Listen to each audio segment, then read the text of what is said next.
Share বাজার, পরিবহন খাত সহ যেসব ক্ষেত্রে চরম বিশৃঙ্খলা বিরাজ করছে তা নিরসনের দ্রুত পদক্ষেপ নেওয়া হচ্ছে। বিচার বিভাগকে দুর্নীতি ও দলীয় প্রভাব মুক্ত করতে কার্যক্রম শুরু হয়েছে। একটি সুনির্দিষ্ট প্রক্রিয়ার মধ্য দিয়ে বিচার বিভাগের স্বাধীনতা ও জবাবদিহিতা নিশ্চিত করার উদ্যোগ নেওয়া হয়েছে।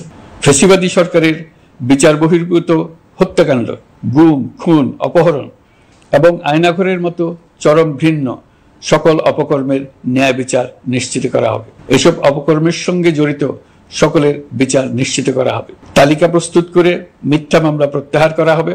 দুর্নীতি ও সম্পদ পাচারের বিচার করা হবে। আইন শৃঙ্খলার ক্ষেত্রে জনমুখী ও দলীয় প্রভাবমুক্ত জবাবদিহিমূলক কাঠামো সৃষ্টির লক্ষ্যে পুলিশ কমিশন গঠন করা হবে। জাতিসংঘের তদন্ত প্রতিবেদন, দায়িত্বপ্রাপ্ত সকল সংস্থা ও জনগণের সাথে মত বিনিময়ের মাধ্যমে কমিশনের নেতৃত্বে প্রয়োজনীয় সংস্কার করা হবে। বাংলাদেশকে আর কোনোদিন কেউ যেন কোনো পুলিশি রাষ্ট্রে পরিণত করতে না পারে তার ব্যবস্থা করা হবে। তথ্যের অবাধ প্রবাহ ও গণমাধ্যমের স্বাধীনতা নিশ্চিত করা হবে।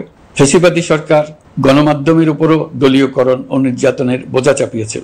জনগণের তথ্যের অধিকার নিশ্চিত করতে আমরা প্রতিশ্রুতিবদ্ধ। তথ্যের প্রবাহে বিদ্যমান আইনি ও অন্যান্য বাধা অপসারণ করা হবে। মত প্রকাশের স্বাধীনতা বাধাগ্রস্ত করে এমন সব আইনের নিপীড়নমূলক ধারা সংশোধন করা হবে।